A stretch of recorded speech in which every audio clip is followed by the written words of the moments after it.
오늘은 시편 24편을 말씀을 가지고 영광의 문이 됩시다 라는 제목으로 은혜를 나누고자 합니다. 오늘 본문 1절 말씀에 보니까 땅과 거기에 충만한 것과 세계와 그 가운데 사는 자들은 다 여호와의 것이로다 라고 말씀하십니다. 즉 세상의 창조물은 다 하나님의 소유다 라는 말씀입니다. 그것이 악에 속하였든 선에 속하였든 모든 것은 하나님의 주권 아래. 그러나 하나님께서 분명히 구원의 경계는 만들어 놓으셨습니다. 3절부터 6절의 말씀을 쉽게 이해할 수 있습니다. 여호와의 산에 오를 자 누구며 그의 거룩한 곳에 설 자가 누구인가? 곧 손이 깨끗하며 마음이 청결하며 뜻을 허탄한 데 두지 아니하며 거짓 맹세하지 아니하는 자로다.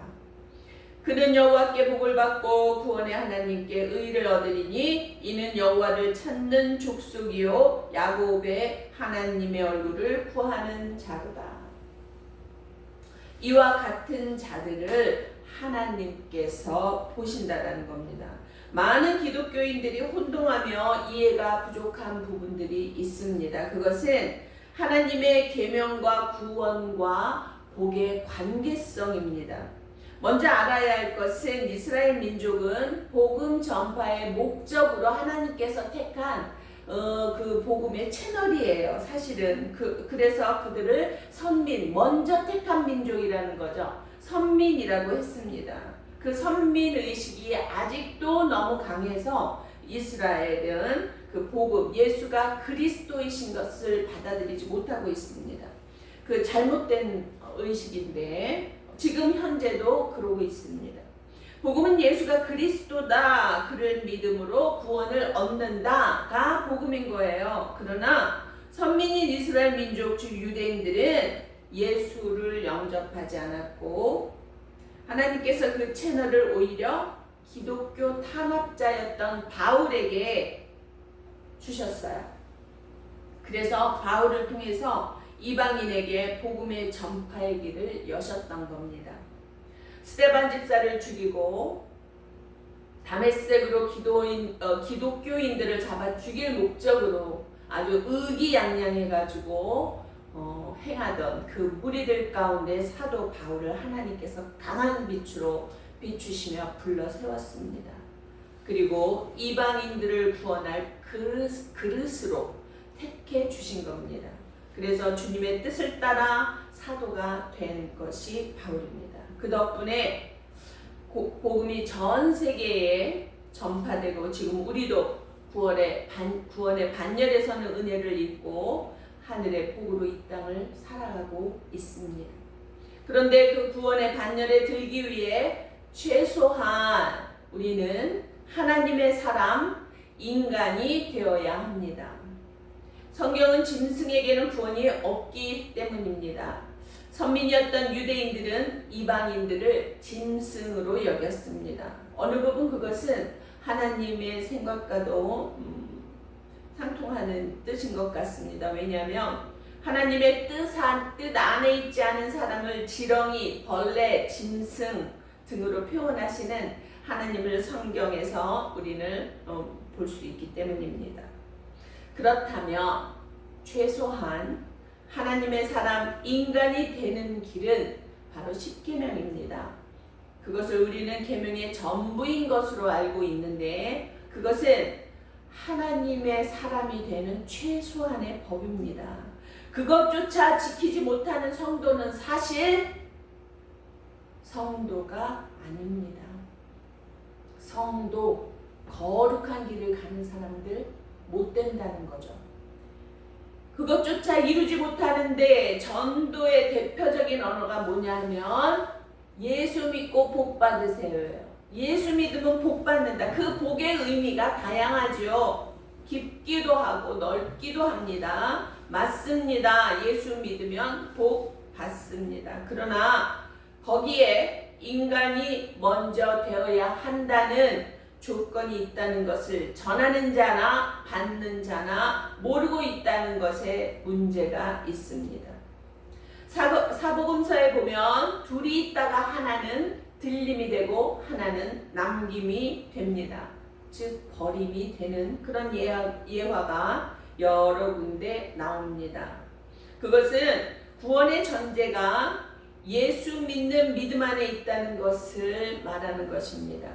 입술로는 믿는다고 하지만 그 행실과 마음이 하나님을 구하는 삶이 아니라면 그 믿음은 허무한 결과일 수밖에 없습니다. 사실 한국 기독교에 큰 오류가 있습니다. 물론 전체를 말하는 것은 아닙니다. 훌륭한 영혼 구원 사역을 예수의 가슴으로 행하시는 아주 훌륭하신 주의 종들 많이 계십니다. 정말 저는 그분들 존경합니다. 그러나 거룩한 성전에서 성경을 거짓으로 바꾸어 전하는 많은 목사 장로들, 그것을 구별하지 못하고 그 유명세 때문에 그저 그 말이 다이냐 믿음으로 믿는다면 그것은 무지한 자이며 하나님께서 싫어하는 부류가 되는 겁니다. 그래서 사람들이 유명한 말 따르지 말고 진리를 따르시기를 정말 바라시는 하나님이십니다. 로마서 1장 21절 이하를 잠깐 살펴보겠습니다.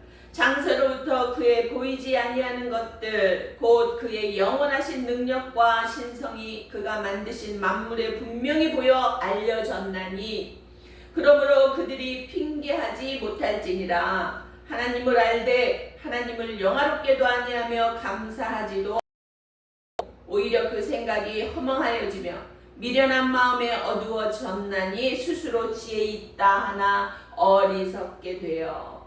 다 어리석다. 스스로 똑똑한 척 하는데 너희들 다 어리석다 라고 말씀하시는 겁니다. 그 31절로 넘어갈게요. 우매한 자요, 배약하는 자요, 무정한 자요, 무자비한 자라. 그래서 내가 이러이러한 자가 싫다. 20개가 넘는 그 싫어하시는 것들이 나와요. 그러는 중에 마지막 절에 우매한 자, 우매 지혜롭지 못한 자를 말씀하시는 거예요. 배약하는 자, 하나님을 배반하는 자를 말씀하시는 겁니다. 무정한 자, 무자비한 자. 아주 냉정하고 차갑고 그게 똑똑한 게 아닙니다. 무자비해요. 살생을 해도 부끄러움이 없고 죄책감이 없고 악이 악인지 몰라요. 선이 뭔지를 몰라요. 그런 자들을 말씀하세요. 이런 자들은 하나님께서 자기가 살 대로 내버려둔다, 버려버린다라는 말씀이세요. 이러한 자들 하나님께서는 기뻐하시지도 않는다고 말씀하셨습니다. 그렇다면 우리가 하나님께 속하여 하나님의 삶을 하나님을 구하는 삶을 산다면 성경이 이끄는 진리를 수호해야 마땅한 겁니다. 하나님의 뜻을 알기를 원하고 하나님의 뜻을 구하며 살아가야 하는 겁니다. 그래서 날마다 말씀을 묵상하고 따르는 수고가 반드시 있어야 합니다. 우리 밥 먹잖아요. 하루 3끼 먹잖아요. 밥만 먹나요? 간식도 먹잖아요. 특별식도 먹잖아요. 그 외에 맛난 거 많이 먹잖아요. 그런데요, 기본적으로 밥 3끼 그런 간식 안 먹으면 기운 빠져서 살 수가 없잖아요. 성경이 바로 영의 양식입니다. 이 양식을 먹지 아니하면 영이 힘을 쓸 수가 없는 거예요.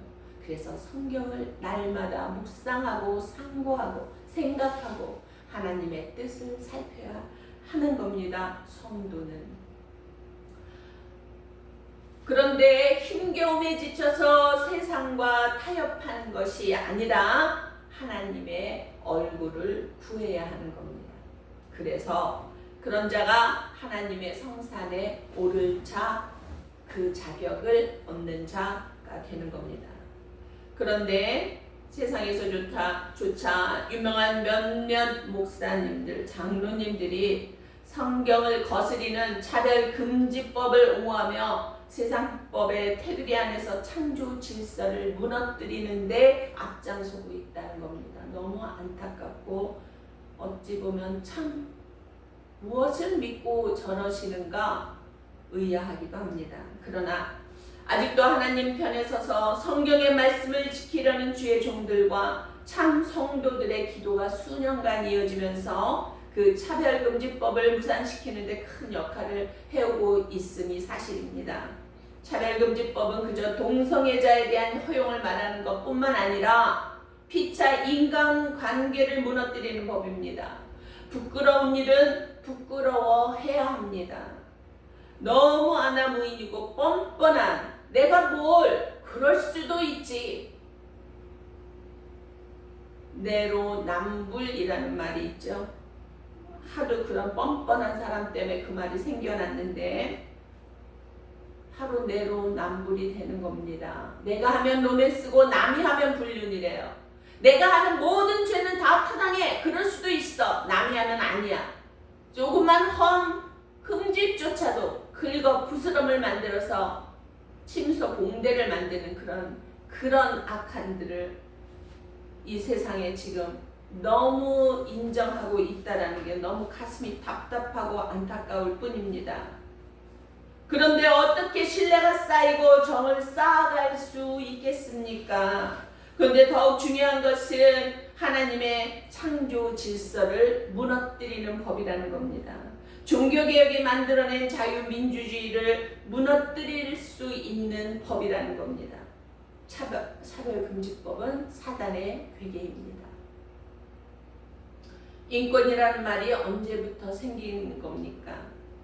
100년 전만 100년 전만 거슬러 올라가도 우리나라의 인권이란 정말 소수의 세력을 가진 자 양반들만이 누리는 힘이었습니다.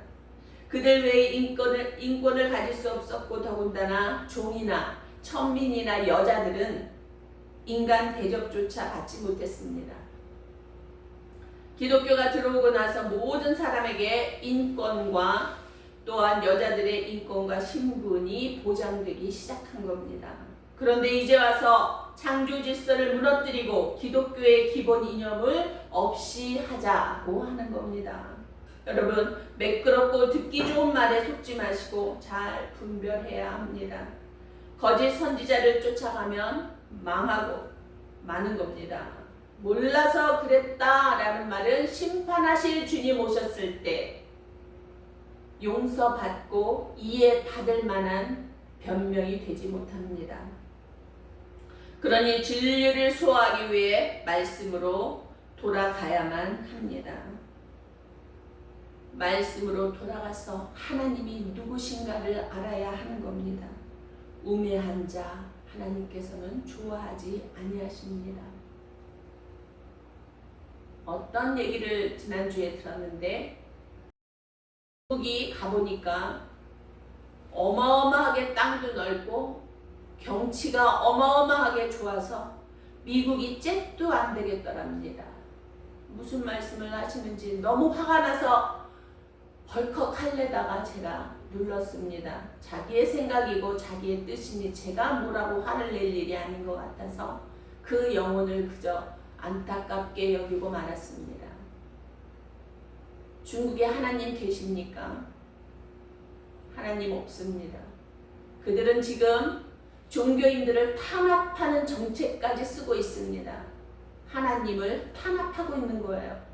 미국은 타락했다 하나 그 대통령을 세울 때 성경 위에 손을 얹고 선서를 하는 기독교 국가입니다.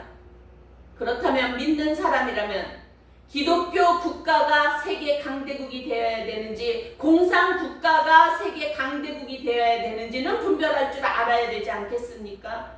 정치 이념이 뭡니까? 결국 정치 어떻게 하자고요? 나라 바로 세우자고 하는 게 정치 아닙니까? 뭘 말하고 있는 건지도 모르는 우매함을 가지고 천국을 향해 소망을 품는다고 하는 것 너무 어리석고 한심해서 우라가 터지고 우라통이 터지고 눈물이 날 지경입니다. 도대체 이 시대가 무슨 시대인지 모르겠습니다.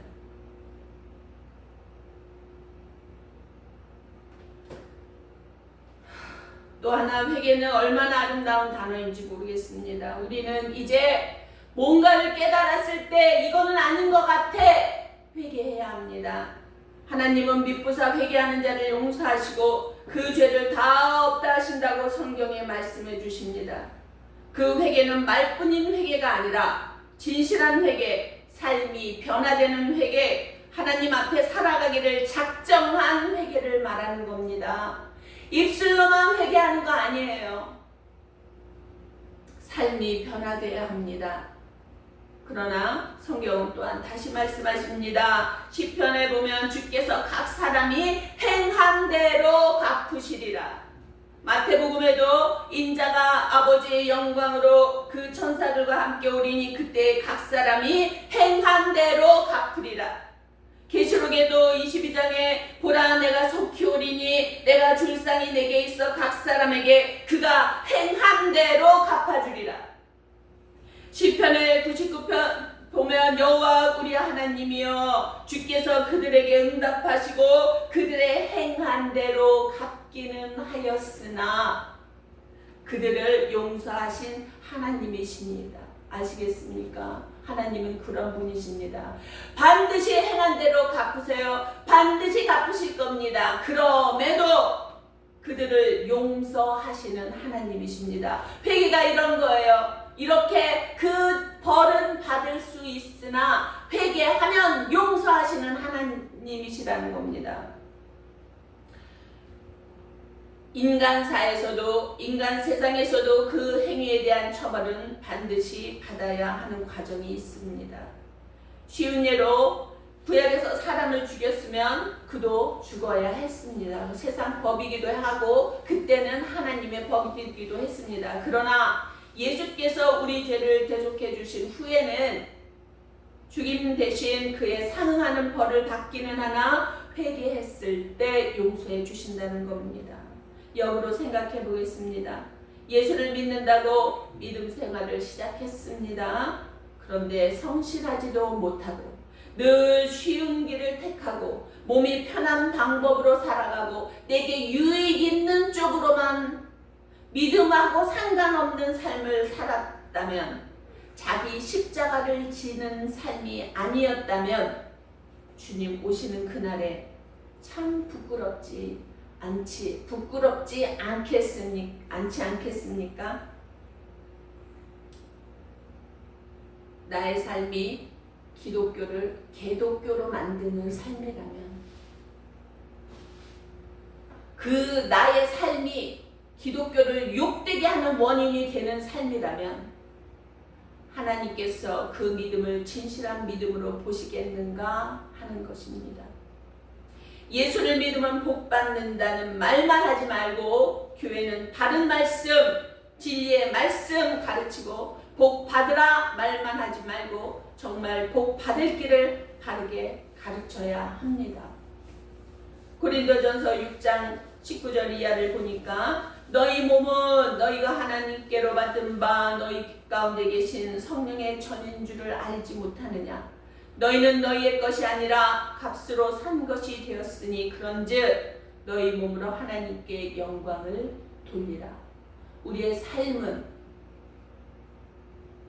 오르고 바른 뿐만 아니라 하나님 앞에 오르고 바른 삶이어야 되는 겁니다. 내 삶을 통해 하나님의 이름이 높임을 받는 그런 삶을 사시기 바랍니다.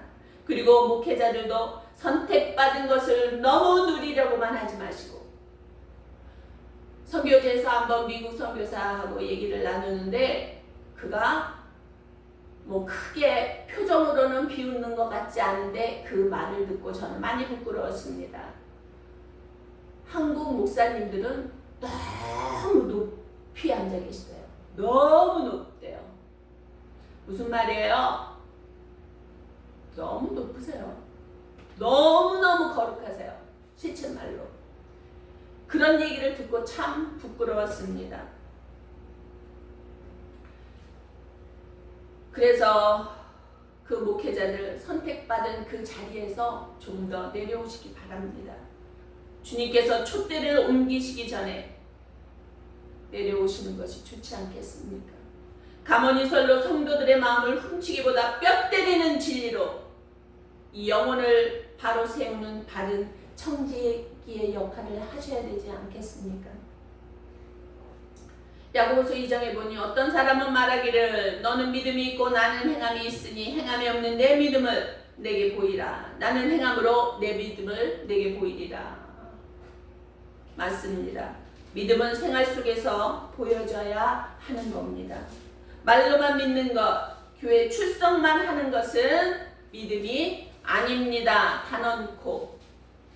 교회 출석은 장사 속으로 꿍꿍이가 있어서 출석하는 사람들도 많습니다. 그러니 교회 다닌다 해서 다 구원받는다? 어불성설입니다. 마지막 본문 말씀으로 설교를 마치겠습니다. 문들아 너희 머리를 들지어다. 영원한 문들아 들릴지어다. 영광의 왕이 들어가시리로다. 영광의 왕이 누구시냐? 만군의 여호와께서 곧 영광의 왕이시로다. 각자 자기 자신을 돌아보시기 바랍니다. 정말 나는 영광의 왕이 들어가실 만한 문인가?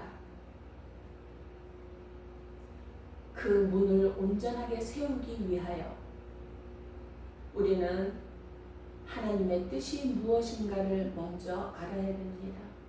최소한 믿음의 사람, 인간이 먼저 되어야 합니다.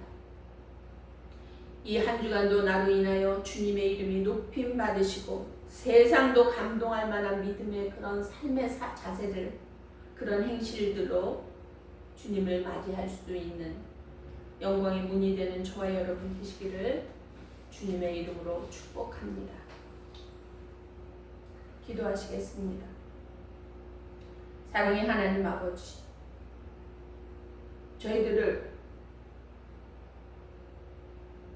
불러주시고 하나님의 자녀 삼아 주셔서 참 감사합니다.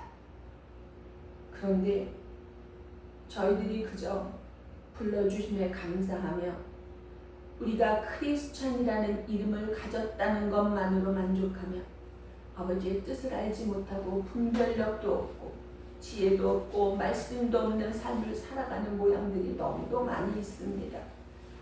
우리들이 정말 진리 가운데 바로 살아서 세상에 빛되고 소금 되어줘야 되겠는데 아버지, 그것이 무엇인지조차 알지 못하고 분별하지 못하는 어리석은 모습들 저희들에게 깨우침 주시고 말씀으로 회복하고 돌아가서 아버지의 뜻을 바로 알고 이 세상에 빛되고 소금된 역할을 감당하며 주님께서 들어오실 만한 영광의 문이 되어질 수 있는 저희들이 되어질 수 있도록 도와주시옵소서.